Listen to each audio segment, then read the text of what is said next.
Bonjour à chacune, à chacun. Voilà, on veut vous présenter les meilleurs vœux, une bonne année. Alors pour nous chrétiens, c'est pas juste un vœu, c'est une réalité, une possibilité.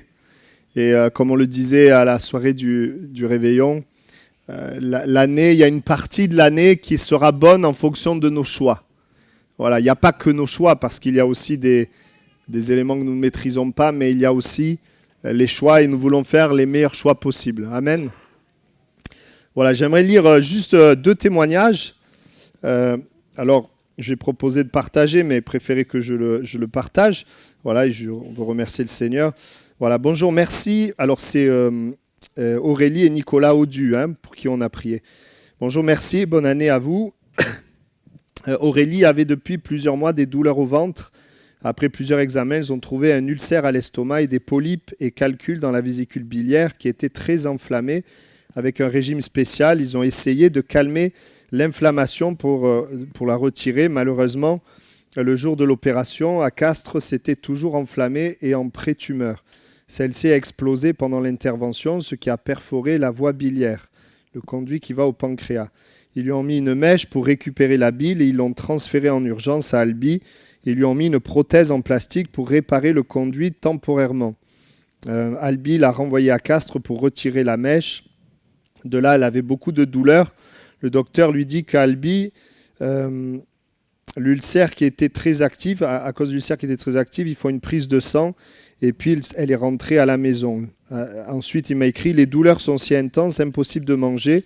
Donc, elle va voir le médecin de Cordes, puisqu'ils habitent à Cordes-sur-Ciel, qui dit avec des prises de sang, début de pancréatite. Elle part aux urgences d'Albi car la douleur est trop forte.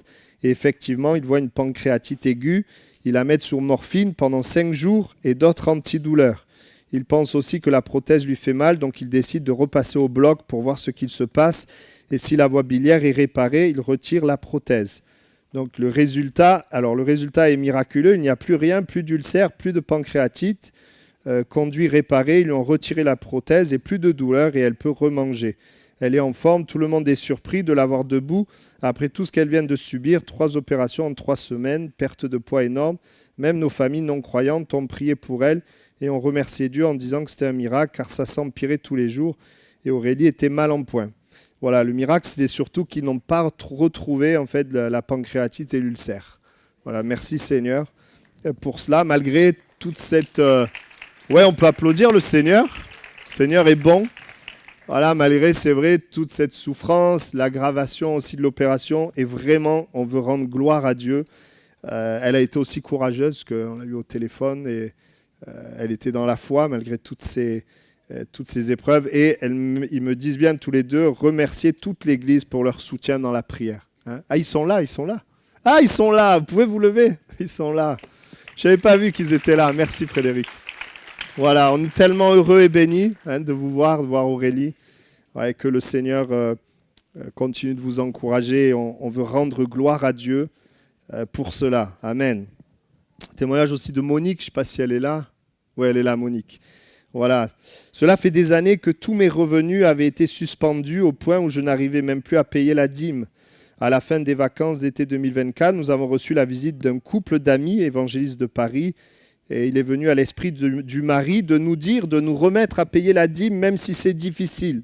Ce que j'ai résolu de faire, et fin octobre, à ma grande surprise, tous mes droits m'ont été versés avec tous les arriérés. Je bénis le nom du Seigneur pour cela. Amen. Voilà, merci au Seigneur. Oui, quand on est fidèle, Dieu est fidèle. Et donner aussi au Seigneur, c'est une manière de dire je te fais confiance. Et c'est vrai, ce que le Seigneur veut, c'est qu'on puisse lui faire confiance. C'est ça qui plaît à Dieu. Amen. Voilà. D'ailleurs, on va prier pour les offrandes. On va prier pour ça. On veut que le royaume de Dieu puisse avancer sur Albi et les alentours. Voilà, demander à la grâce de Dieu. Je ne sais pas si Jérémie, il est là. Où il est monté ou il est là, Jérémie? Il est là. Jérémie, tu veux bien me prier, s'il te plaît? Merci. Je te remercie, Seigneur, pour ta présence dans nos vies, Seigneur, et toutes les bénédictions que tu nous donnes, Seigneur. Je te prie, Seigneur, pour tout ce que nous pouvons t'apporter, tout ce que tu nous donnes et que nous pouvons te rendre, Seigneur. Et je te remercie de nous donner toutes ces choses, Seigneur. Merci parce que tu es avec nous dans les moments difficiles. Merci parce que tu es avec nous dans les moments de bénédiction, Père éternel. Et Seigneur, je veux et nous voulons tous nous appuyer, Seigneur, chaque jour sur toi, Seigneur, sur ce que tu nous donnes. Et je veux demeurer, Seigneur, reconnaissant, Seigneur, de tout ce que tu nous donnes, Seigneur. Merci, mon Dieu, encore pour tout cela, Père. Et merci encore pour ces moments avec mes frères et sœurs. Amen. Amen. Voilà, juste quelques indications aussi pour nos cultes. C'est bien si on peut prier une seule fois, voilà, que comme ça, on laisse la place au maximum. Et puis quand il y a des dons spirituels, c'est bien de parler fort. Et puis pour les autres, de pouvoir être à l'écoute aussi. Ça permet qu'on puisse écouter ce que le Seigneur a à nous dire. Voilà, j'espère que vous allez bien, que les fêtes se sont bien passées. Voilà, si ça ne s'est pas bien passé, même s'il n'y a plus de fêtes, le Seigneur est là. Alléluia, ça va bien se passer. Le Seigneur est vivant. Voilà, vous savez que ce matin, on devait avoir le pasteur Galifo. Malheureusement, il a des problèmes de santé. Il n'a pas pu être là. On veut aussi les bénir et prier pour eux. Peut-être que ça sera une autre fois. Voilà, j'aimerais... puis je pense aussi à Claudine qui est là et qui était bien malade aussi. On pense à elle aussi. Voilà. J'aimerais qu'on ouvre la parole de Dieu dans Matthieu chapitre 16. Matthieu chapitre 16, verset 13.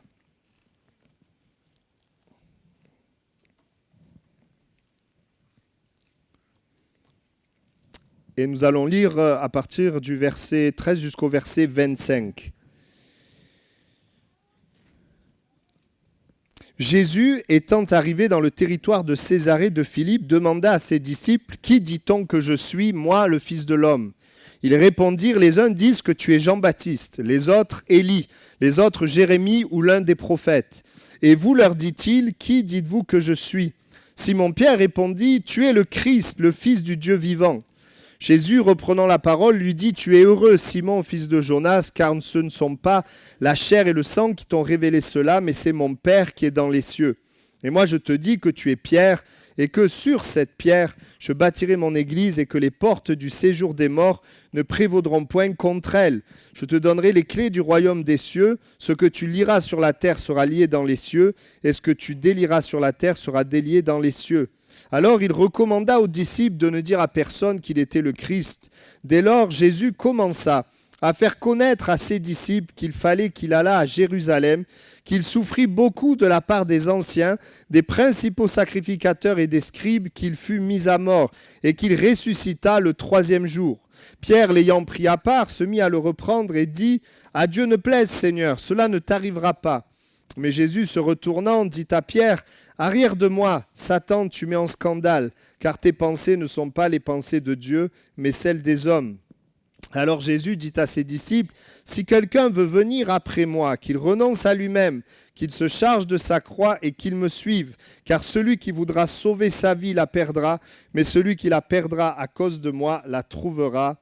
Amen. » Voilà, pour mon message de bonne année, c'est ce texte que j'aimerais partager avec vous. Et j'aimerais dire, oui, il est possible de vivre une bonne année. Et pour Dieu, une bonne année, c'est vivre sa vie de résurrection. C'est vivre de sa vie qui est une vie de résurrection. Et je voudrais, dans ce passage-là, relever en préambule, relever ce que le Seigneur veut pour nous. Le contenu de cette vie de résurrection, Jésus dira « Je bâtirai mon Église ». Dans un monde où tellement de choses nous détruisent, où la destruction prend place à petit feu, il suffit de voir les enfants. Vous savez, un enfant, quand il arrive, il y a la joie, la naïveté, il y a l'amour, il y a tout ça. Et puis petit à petit, le monde le détruit.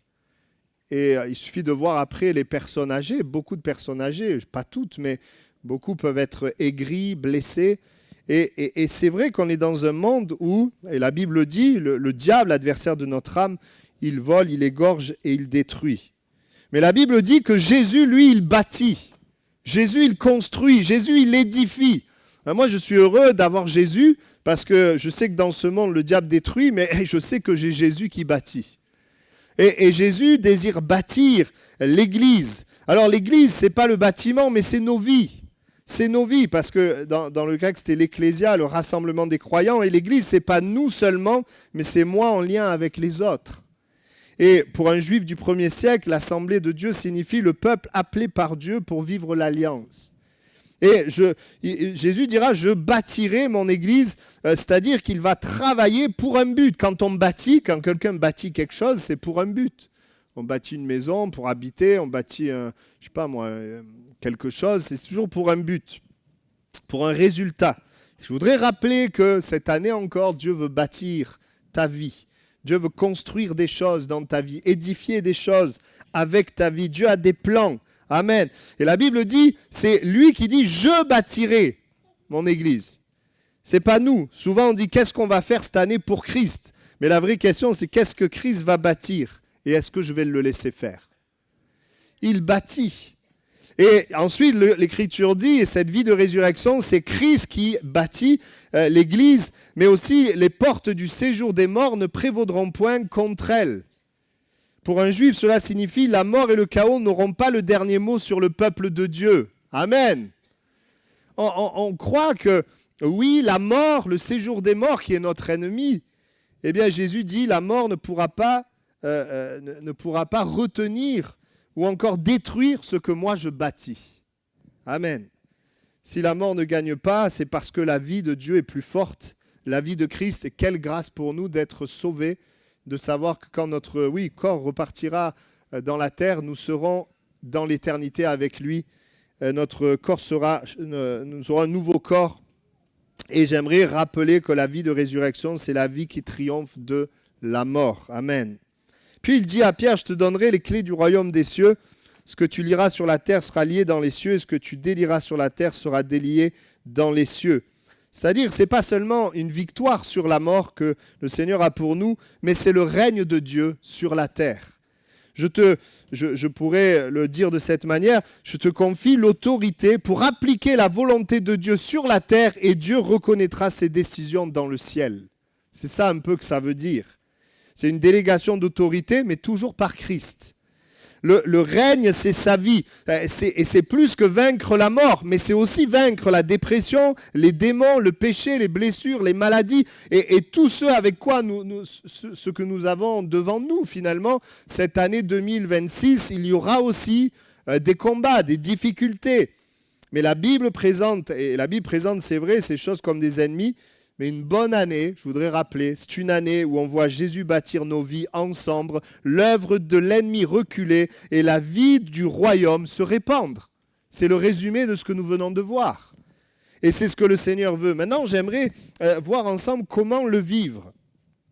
Parce qu'on voit dans le corps de Christ des victoires, mais on voit aussi des défaites. Et il est intéressant de voir ensemble le contexte de ce texte. Jésus dira à ses disciples, « Qui dit-on que je suis ?» Et les disciples vont répondre, voilà, les uns disent ci, les autres disent ça. Et puis Pierre a la révélation de Dieu et va dire, tu es le Christ, le Fils du Dieu vivant. Autrement dit, bien plus qu'un prophète. Il est en train de dire, littéralement, tu es loin, L''O''I''N''T. Tu es le Messie, loin. Autrement dit, celui que Dieu a choisi, celui qui reçoit une mission et celui qui représente Dieu auprès du peuple. Pierre confesse donc que Jésus est le roi attendu, le descendant de David, chargé d'établir le règne de Dieu. Et il y a cette révélation, et juste avant que Jésus dise « Je bâtirai mon église », qu'est-ce que Jésus dit? Il va dire « Et moi je te dis que tu es Pierre, et que sur cette pierre, je bâtirai mon église. » Et après, il y a la suite qu'on a lue. Donc, je bâtirai mon église, et les portes du séjour des morts ne prévaudront pas contre elle. Quand il dit, je te dis que tu es Pierre. Hein, Pierre, dans le grec, c'est Pétros, c'est-à-dire une petite pierre, un caillou, un fragment de roche, pour parler de pierre. Pétros, ce n'est pas un terme architectural majeur. C'est une petite pierre. Alors nous, en français, on a tu es Pierre et sur cette pierre. En français, c'est le même mot. Mais en grec, ce n'est pas le même. D'ailleurs, le catholicisme a dit que l'Église a été fondée sur Pierre. Mais ce n'est pas ce que le grec nous dit. Il dira, tu es Pierre Pétros, mais ensuite, et sur cette pierre, c'est Pétra. C'est-à-dire, sur cette pierre, c'est cette révélation que Pierre va donner. Tu es le Christ. Pétra, c'est un rocher massif, une falaise, un socle rocheux, utilisé pour des fondations. C'est quelque chose de solide. Et il dit, sur Pétra, je bâtirai mon Église, et il y aura la victoire sur la mort. Pétra fait référence à Christ lui-même. C'est important. Ce rocher, ce fondement, ce que Pierre vient juste de prononcer juste avant. Tu es le Christ, le Fils du Dieu vivant. Et le Seigneur est en train de dire, toute cette bonne année là, de bâtir l'Église, que les portes du séjour des morts ne prévaudront pas, que vous aurez les clés pour lier, délier, que le royaume de Dieu viendra sur la terre, tout cela, eh bien, cela vient par Christ lui-même. par le règne de Christ, par Christ lui-même. C'est-à-dire, c'est la vie de Christ. Et si nous voulons, en 2026, vivre la vie de Dieu, ça sera en Christ que nous la trouverons, pas ailleurs. Pas dans le service de Dieu, pas dans la famille, pas dans les pensées, pas dans les nouvelles. Non, on va la trouver en Christ lui-même. C'est la vie de Christ qui nous permet de vivre la vie de Dieu, finalement, la vie de résurrection. Que s'est-il passé pour Pierre? Si on prend bien, voire des mois, voire années plus tard, eh bien, Pierre va vivre ce que Jésus a dit. Pierre va faire partie de cette église bâtie par Christ. Les 3000 âmes qui vont être ajoutées dans l'église primitive, l'église de Jérusalem, des hommes et des femmes vont devenir disciples de Jésus. Il va y avoir des hommes et des femmes sauvés de la mort, réconciliés avec Dieu. Le royaume de Dieu va se répandre. Les malades vont être guéris, les démoniaques délivrés, les perdus vont être sauvés. Oui, les portes du séjour des morts ne vont pas prévaloir sur l'église. Pierre va devenir le temple de Dieu. Dieu va habiter en lui. Et au travers de Christ en lui, eh bien, le royaume va s'étendre. L'Église va avancer, Jésus va bâtir, et même avec la persécution, malgré les autorités romaines et les religieux, malgré tout cela, l'Église va aller de l'avant parce que c'est Jésus qui l'a bâti. Amen. Et que rien ne peut l'empêcher de bâtir. Ça veut dire que c'est possible pour nous de vivre ces choses. Mais comment ça s'est fait? C'est ce que le Seigneur a mis sur mon cœur de partager avec vous ce matin. Ça ne s'est pas fait rapidement ni facilement. Mais la Bible dit, le moyen pour arriver à cela, et je voudrais parler de 2 points importants ce matin, et ça va être la suite du texte, ce que nous venons de lire, alors que Jésus est en train de leur dire, voilà, vous avez compris que c'est Christ qui est essentiel, c'est par Christ qu'il va y avoir cette vie de résurrection. Eh bien, il va, la Bible dit, commencer à faire connaître à ses disciples, verset 21, qu'il fallait qu'il allât à Jérusalem, qu'il souffrit beaucoup de la part des anciens, des principaux sacrificateurs et des scribes, qu'il fut mis à mort et qu'il ressuscita le 3e jour. Jésus est en train de leur révéler quelque chose qu'ils ne comprennent pas, car leur monde et notre monde ne fonctionnent pas comme ça. Il leur dit, je dois mourir, je dois aller à la croix pour que la vie de résurrection soit possible. Il est en train de leur révéler quelque chose. Et évidemment, ce n'est pas dans leur conception. Quand Pierre dit « tu es le Christ », quand il entend la promesse que Christ bâtit, la mort recule, le royaume s'étend, c'est formidable. Mais quand il entend que Jésus doit mourir, il met sa cape de super-héros, de super-Pierre, et il lui dit « cela ne t'arrivera pas ». Et là, il a dû prendre une douche froide. Parce que Jésus va dire, arrière de moi, Satan, ce ne sont pas les pensées de Dieu, mais des pensées humaines. Pierre s'est dit, tout ça, cette vie, ça va être formidable, eh bien on va donner un coup de main. On va lui donner un coup de main et puis ça ira.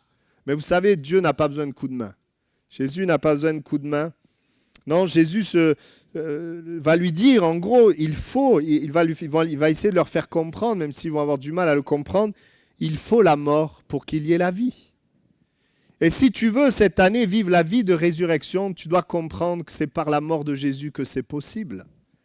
La suite de l'histoire montre que Jésus va être arrêté et paraître devant les gouverneurs. Pierre croyait et voulait que Christ baptise l'Église, que la mort recule, que le royaume s'étende, mais sans que Jésus meure. Il va sortir son épée pour défendre Jésus, pour empêcher la mort. Mais Jésus va lui dire, rentre ton épée. Pourquoi? Parce qu'il y a besoin de mort pour qu'il y ait une résurrection. Il n'y a pas de résurrection sur quelqu'un de vivant. Non, la résurrection vient sur ce qui est mort. Si tu veux une bonne année, tu as besoin de la mort de Jésus si tu veux vivre la vie de résurrection. Notre propre vie ne suffit pas, nos efforts ne suffisent pas pour vivre la vie de Dieu. Bien au contraire, on verra que ça s'oppose. Pourquoi la mort de Jésus ? Parce qu'à la croix, la Bible dit qu'il a porté nos péchés. Il a enlevé le pouvoir aux démons. Il a porté nos maladies. Il a englouti tout ça dans la mort. Et 3 jours après, il est ressuscité. Il a triomphé de tout cela. Et qu'il n'y aura jamais pour nous de vie de résurrection sans croire, saisir que Christ est mort, a porté ces choses et est ressuscité. Et aujourd'hui, plus que jamais, Frédéric pourrait dire pareil, nous voyons des hommes et des femmes connaître la vie de Dieu lorsqu'ils acceptent la mort de Christ. Nous voyons des hommes et des femmes être restaurés là où parfois la psychologie n'a pas réussi, peut-être les conceptions n'ont pas réussi, les conseils n'ont pas réussi. La foi dans la croix, dans l'œuvre de Christ, eh bien, a fonctionné et a donné la vie à ses bien-aimés.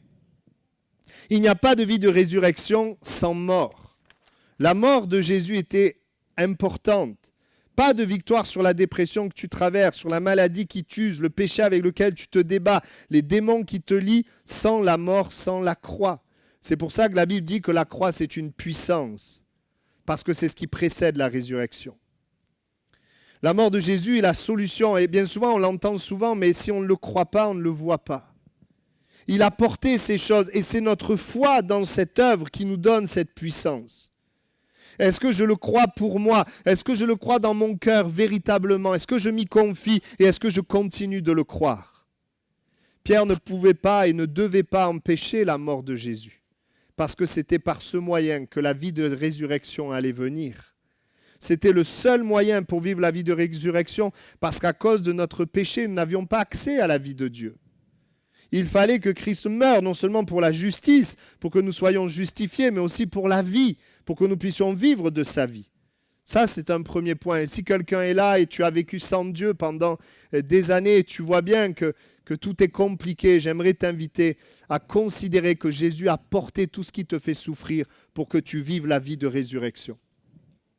Mais le deuxième point, c'est que non seulement dans ce texte, Jésus va leur dire et va leur montrer qu'il fallait qu'ils meurent, mais aussi, il va y avoir cette nécessité pour Pierre de connaître sa propre mort. Non pas une mort physique comme Jésus, mais une mort de cette vie humaine, de ses prétentions, de ce qui était en lui, pour pouvoir vivre ce que nous avons lu. Et il va devoir lui-même connaître cette mort. La mort de la propre vie, ce qu'on appelle la chair, la vie humaine, avec ses désirs sans Dieu, pour expérimenter et vivre la vie de Dieu, la vie de résurrection. Ce que Jésus dira à la fin de ce chapitre, c'est ce que je vous lis maintenant. Alors Jésus dit à ses disciples, si quelqu'un veut venir après moi, qu'il renonce à lui-même, qu'il se charge de sa croix et qu'il me suive. Car celui qui voudra sauver sa vie la perdra. Mais celui qui la perdra à cause de moi la trouvera. On ne peut pas avoir en même temps ma propre vie et la vie de Dieu, la vie de résurrection. Et il y a besoin d'une certaine mort qui prenne place dans mes propres prétentions, mes efforts, dans tout ce que j'ai de moi sans Dieu. Il y a besoin d'une mort pour pouvoir vivre la vie de Dieu, la vie de résurrection. Et le repas avant l'arrestation de Jésus, Pierre avait annoncé devant tous son courage, qu'il était prêt à mourir pour Jésus.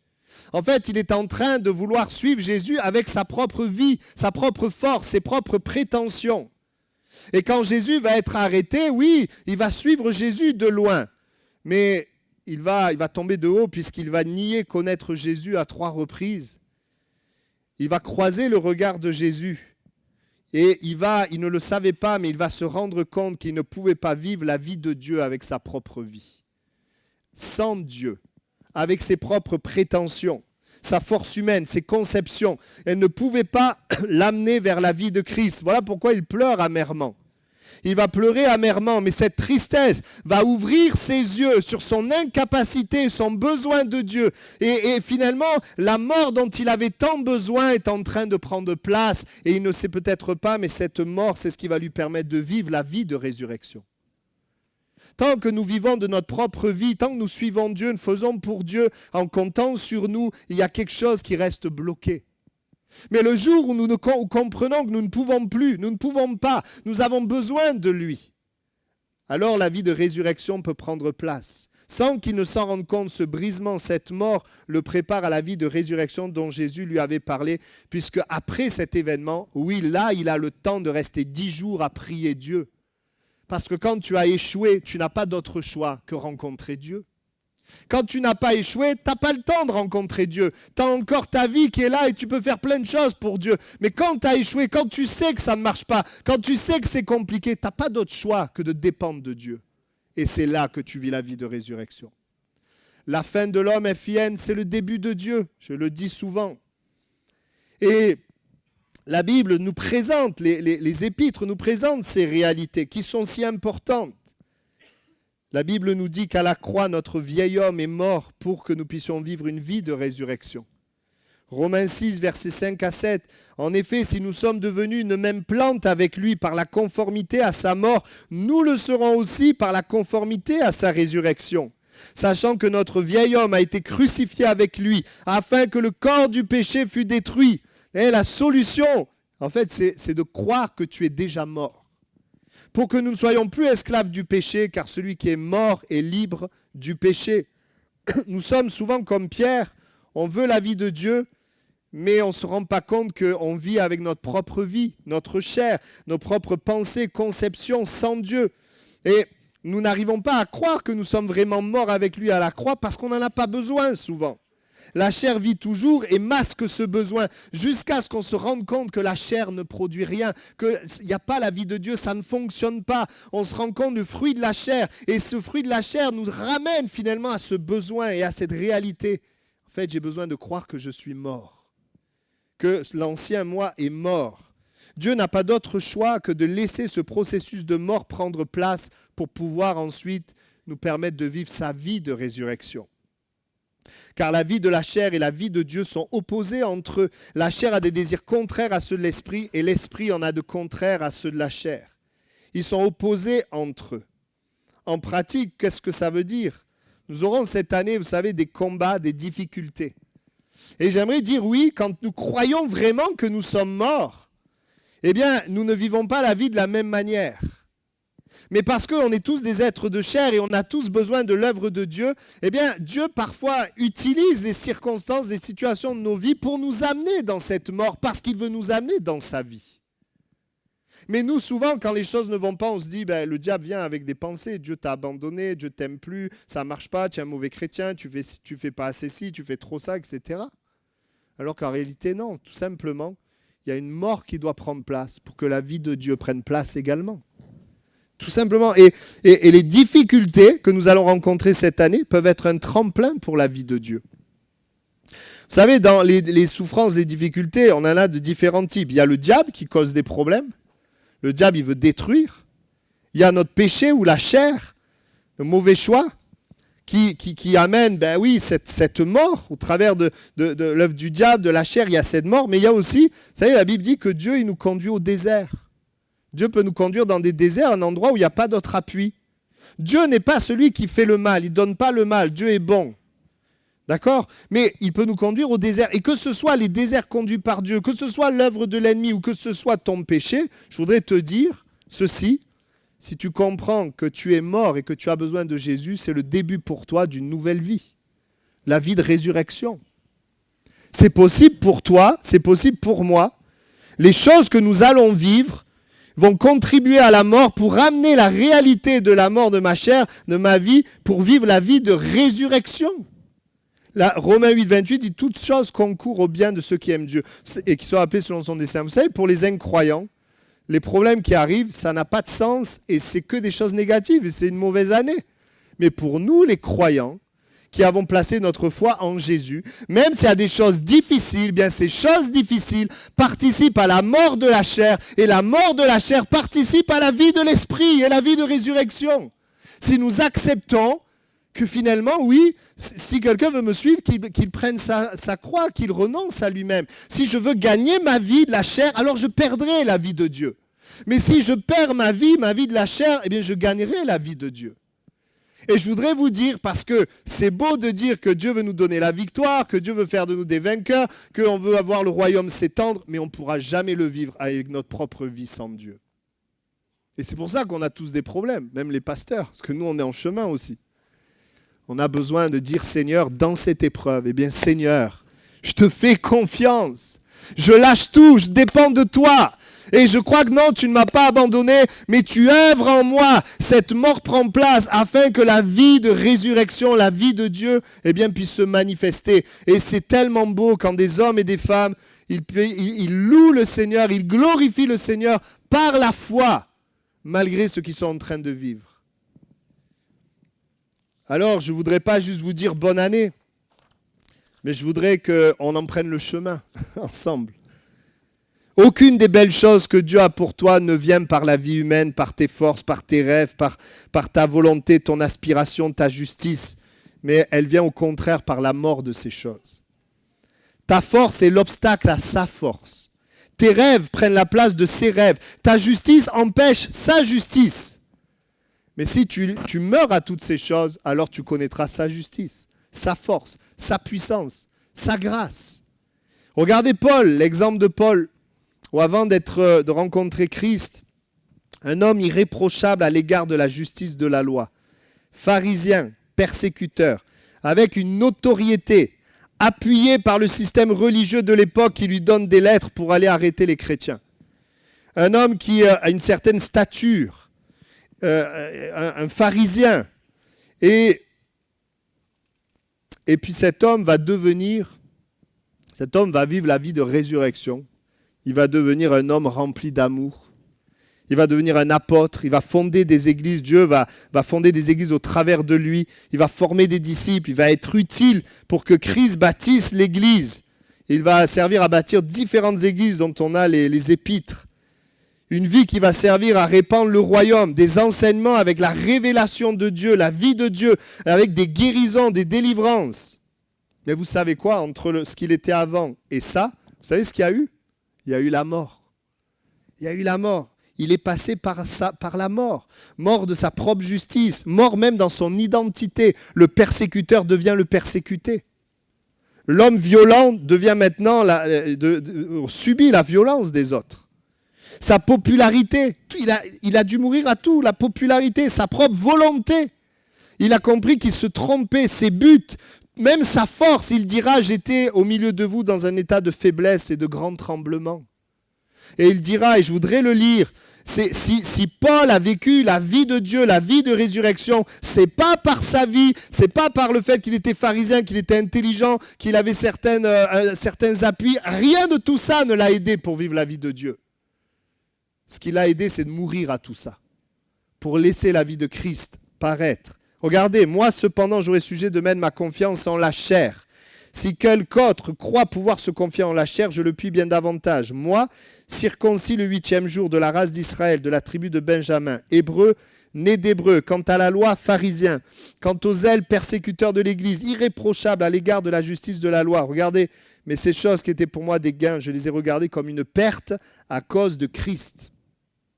Et même, je regarde toutes choses comme une perte à cause de l'excellence de la connaissance de Jésus-Christ, mon Seigneur, pour lequel j'ai renoncé à tout et je les regarde comme de la boue afin de gagner Christ et d'être trouvé en lui, non avec ma justice, celle qui vient de la loi, mais avec celle qui s'obtient par la foi en Christ, la justice qui vient de Dieu par la foi, afin de connaître Christ et la puissance de sa résurrection et la communion de ses souffrances. Vous voyez, pour vivre la puissance de résurrection, il a dû accepter la mort. C'est pas ces choses-là, c'est pas les choses de son passé qui allaient lui donner la vie de Dieu. Et la Bible dit que Christ, justement, est mort sur la croix et nous sommes morts avec lui. Le moi du passé est mort avec lui. Et maintenant, c'est un nouveau moi. Et c'est le Saint-Esprit qui va faire émerger cette vie.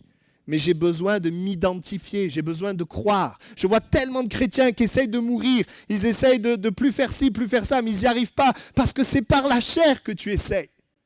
Mais crois que c'est déjà fait à la croix. Accepte la mort et tu verras la vie de résurrection. Amen. Je pourrais vous parler de Jacob, l'usurpateur. Il a fallu qu'il passe par un processus de mort pour devenir le vainqueur, Israël. Et je peux vous garantir que ce qu'il a vécu n'était pas facile. Le trompeur, il a trompé son frère, mais vous savez, quand tu trompes les gens, à la fin, c'est les gens qui te trompent. Il a souffert, il a vécu une forme de mort avec Laban, avec son propre frère qui vient avec lui, avec plusieurs hommes, au point qu'il est obligé de s'isoler, il lutte avec Dieu, mais à un moment donné, Dieu est vainqueur et le trompeur devient l'adorateur, devient le vainqueur. Mais on ne passe pas d'un endroit à un autre par notre propre vie, au contraire, il faut que ça meure. Daniel, vous savez, quand il est dit qu'il résolut dans son cœur de ne pas se souiller avec les mets du roi, ça veut dire qu'il était mort à ce que les gens pensaient de lui, même l'autorité. C'était plus important pour lui ce que Dieu pensait que ce que le roi pensait. Pourtant, il y avait un risque de mort de sa part. Et vous savez, il a accepté ça. Et vous savez, il est devenu l'un des plus grands sages influents de Babylone.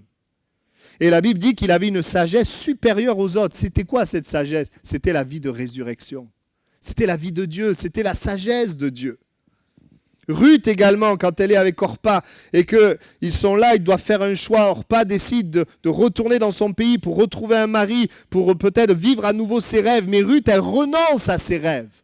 Elle meurt à ses rêves pour suivre le Dieu qu'elle ne connaît pas. Elle sait juste que c'est le vrai Dieu. Et elle renonce finalement à faire des choix, les choix de sa vie pour faire confiance à Dieu. Et elle vit la vie de résurrection. Dieu lui donne un bon mari et lui donne une descendance. Elle va faire partie de la lignée de Jésus. Job même, qui a dû renoncer à s'appuyer sur sa droiture. On en a parlé à Montredon, qui a compris que Dieu était plus grand que sa compréhension. Il a dû finalement mourir. Il était là à essayer de discuter avec Dieu, de faire valoir sa justice. Mais il a dû, même ça a dû mourir. Et quand c'est mort, Dieu l'a justifié avec ses amis. Et la vie de Dieu est venue. Il a retrouvé le double de ce qu'il avait perdu. Mais dans tous ces exemples, et puis bien sûr Moïse, qui a voulu libérer le peuple d'Israël avec sa propre puissance, avec la puissance qu'il avait reçue de l'Égypte. Il était puissant en parole et en œuvre. Et puis il va vouloir le faire, il va échouer, il va se retrouver dans le désert. Et là, il va être brisé, la mort va venir. Vous savez, dans la Bible, le chiffre 40, ça parle souvent de la mort. 40 ans. Et là, il a été brisé, et là, Dieu se révèle à lui, mais là, il est prêt pour que la force de Dieu se manifeste, parce que la force de Moïse n'était plus là. Et je voudrais t'encourager, te dire bonne année. Vous faites une drôle de tête, mais bonne année. Message, et je voudrais vraiment nous encourager, nous chrétiens, à avoir un regard différent sur nos épreuves, sur les difficultés, que ce soit les déserts voulus par Dieu, que ce soit les attaques démoniaques ou que ce soit parfois les péchés, toutes ces choses, un regard différent en disant Seigneur, dans toutes ces choses-là, eh bien, je veux accepter que je suis mort et que, Seigneur, je suis aussi ressuscité avec toi. Il n'y a pas de résurrection sur un malade, il y a la guérison sur un malade. La résurrection, c'est sur un mort. Et la vie de résurrection, elle est pour nous ce matin. Si nous acceptons, au travers de ce que nous vivons, qu'il y ait moins de moi et plus du Saint-Esprit, plus de lui. Parce que, finalement, vous savez, on prêche souvent, et c'est important, et c'est essentiel même, la vie du Saint-Esprit, c'est la vie de Dieu en nous. C'est un peu, on prêche que le vase doit être plein, mais ce matin, je suis en train de vous prêcher que pour que le vase soit plein du Saint-Esprit, il faut que notre vase il soit vide de la chair, il soit vide de nous-mêmes. Parce que la vie de l'esprit, la vie de la chair ne cohabitent pas ensemble.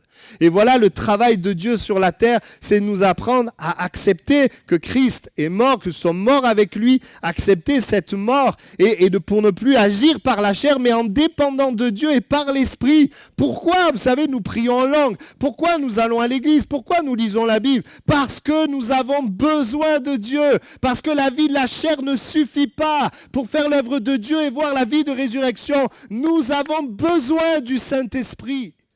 Mais avant d'avoir besoin du Saint-Esprit, j'ai besoin d'abord de comprendre que en fait, ma vie ne suffit pas. En fait, pas qu'il faut que je m'en débarrasse, Jésus l'a fait. Mais il faut que je réalise que je ne peux pas vivre avec cette vie-là, avec mes prétentions, avec ma force, mes calculs, ma pensée, etc. Mais que je puisse vivre avec sa présence. Sa présence.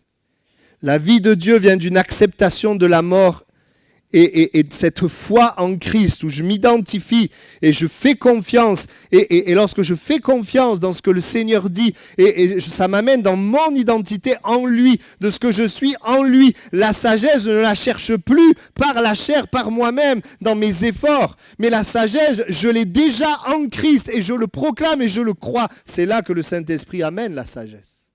C'est un exemple. Nous devons comprendre, saisir et entrer ensemble dans ces choses.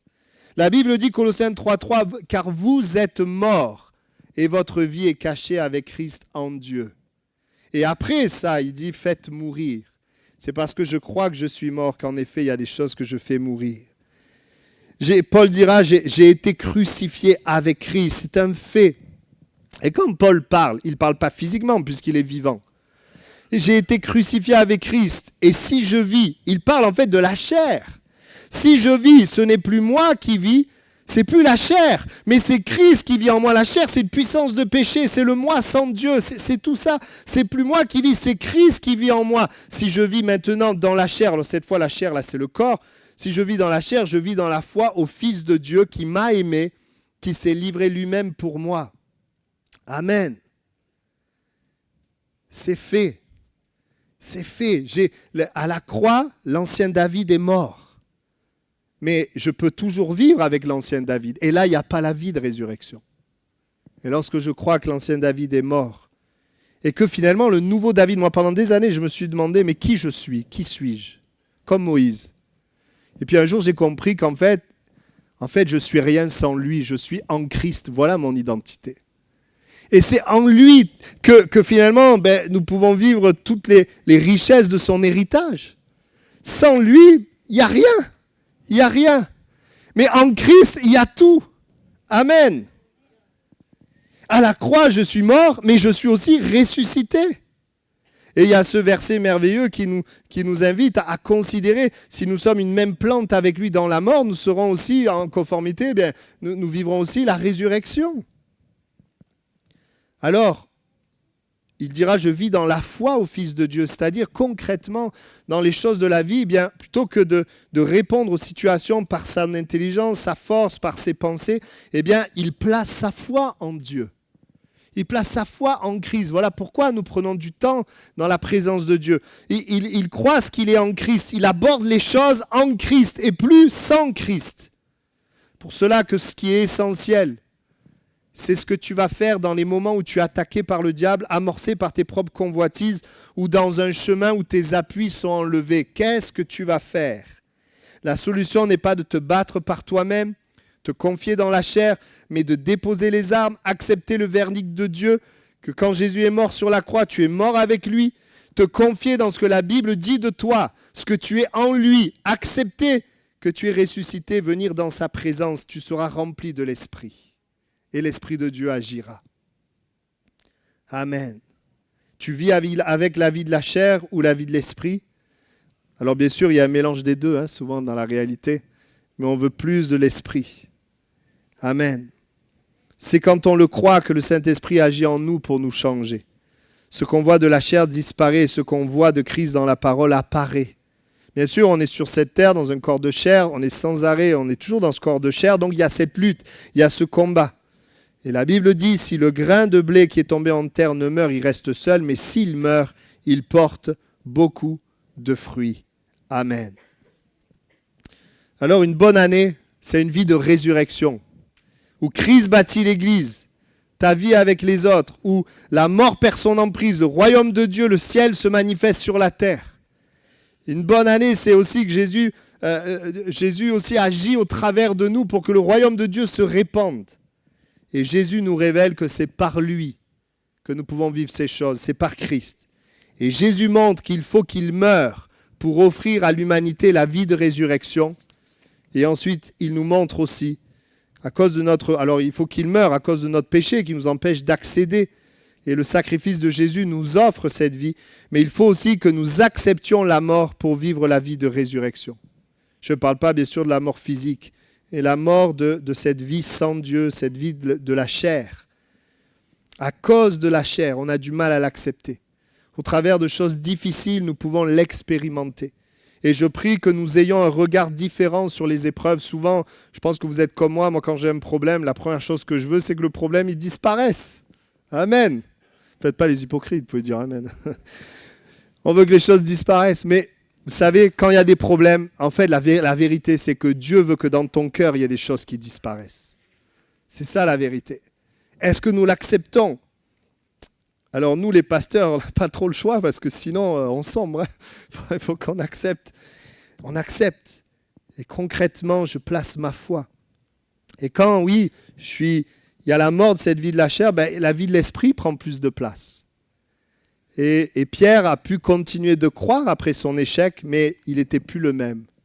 Il dépendait de Dieu. Et la vie de résurrection s'est manifestée.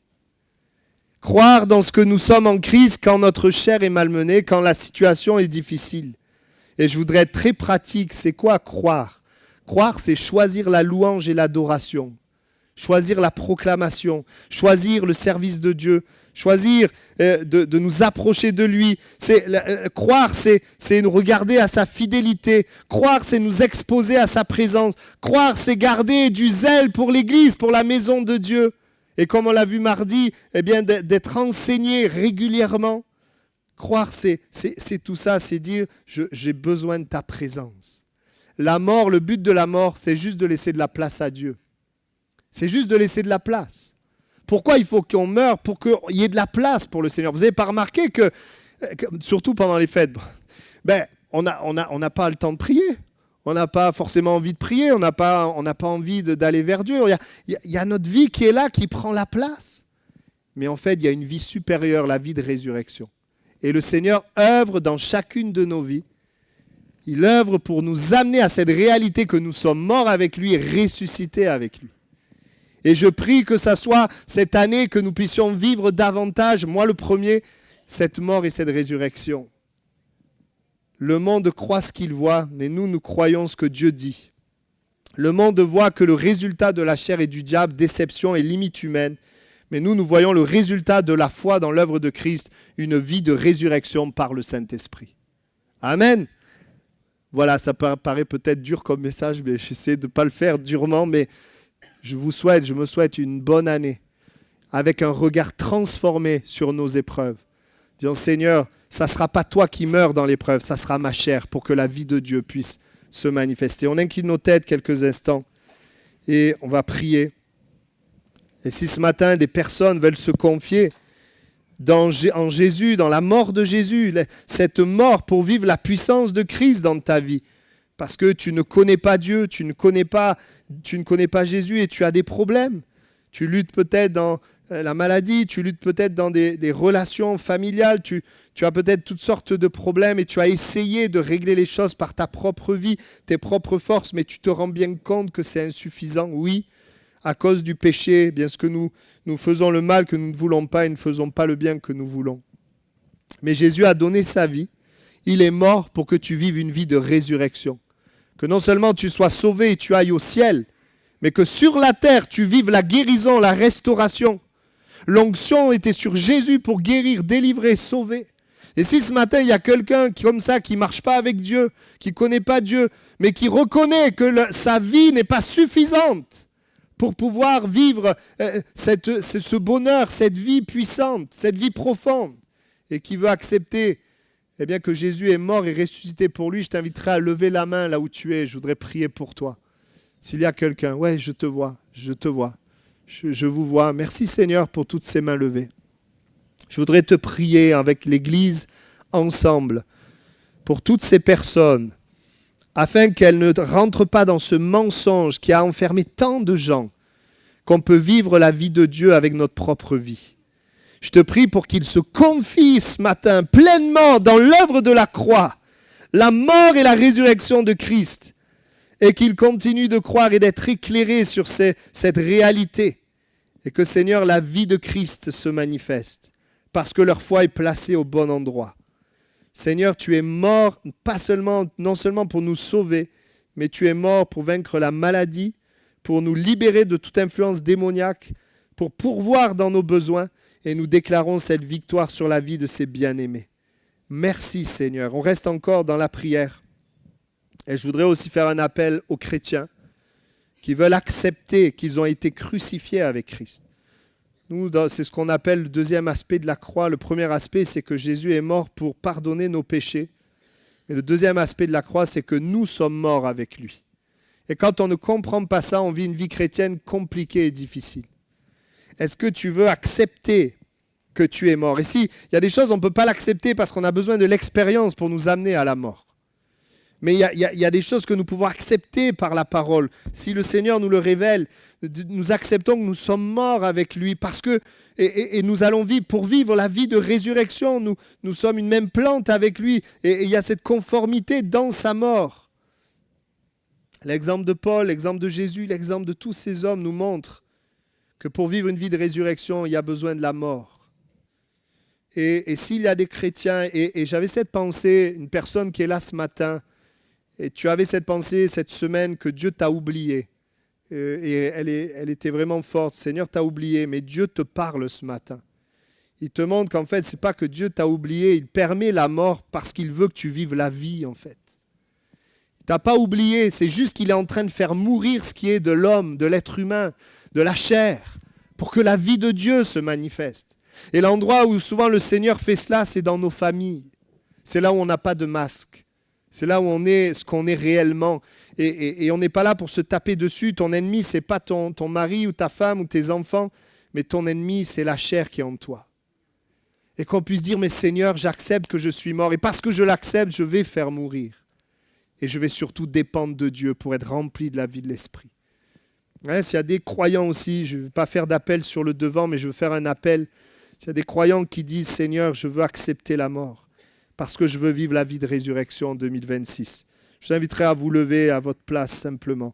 Et on va terminer en priant et avec les annonces.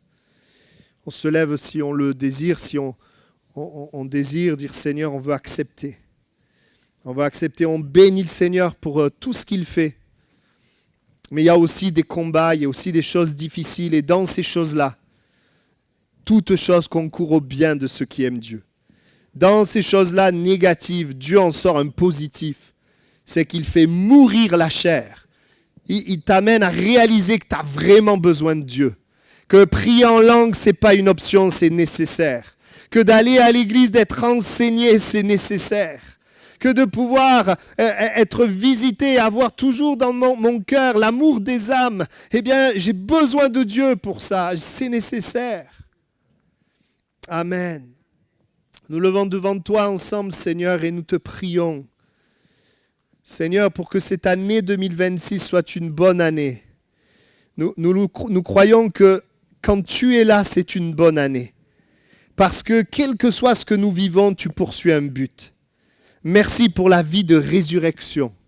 Le Dieu qui bâtit, le Dieu qui fait reculer la mort, le Dieu qui permet que le royaume se manifeste, la guérison, la délivrance, la transformation. Merci pour ça, mais en même temps, merci parce que tu fais mourir, Seigneur, cette chair, cette indépendance de Dieu. Ça a été la chute d'Adam et Ève lorsqu'ils ont commencé à agir par eux-mêmes. Seigneur, par leur raisonnement influencé par le diable, ils ont perdu cette vie de Dieu. Seigneur, ensemble, nous voulons perdre notre vie, perdre la vie humaine, la vie de la chair, pour gagner la vie de résurrection. Pour vivre la vie de résurrection, bénis mes bien-aimés. Et nous voulons dès maintenant et ce matin, dans les combats que nous vivons, nous voulons déclarer que mon Rédempteur est vivant. Nous voulons déclarer dans nos combats que Seigneur, nous allons nous attacher encore plus à toi.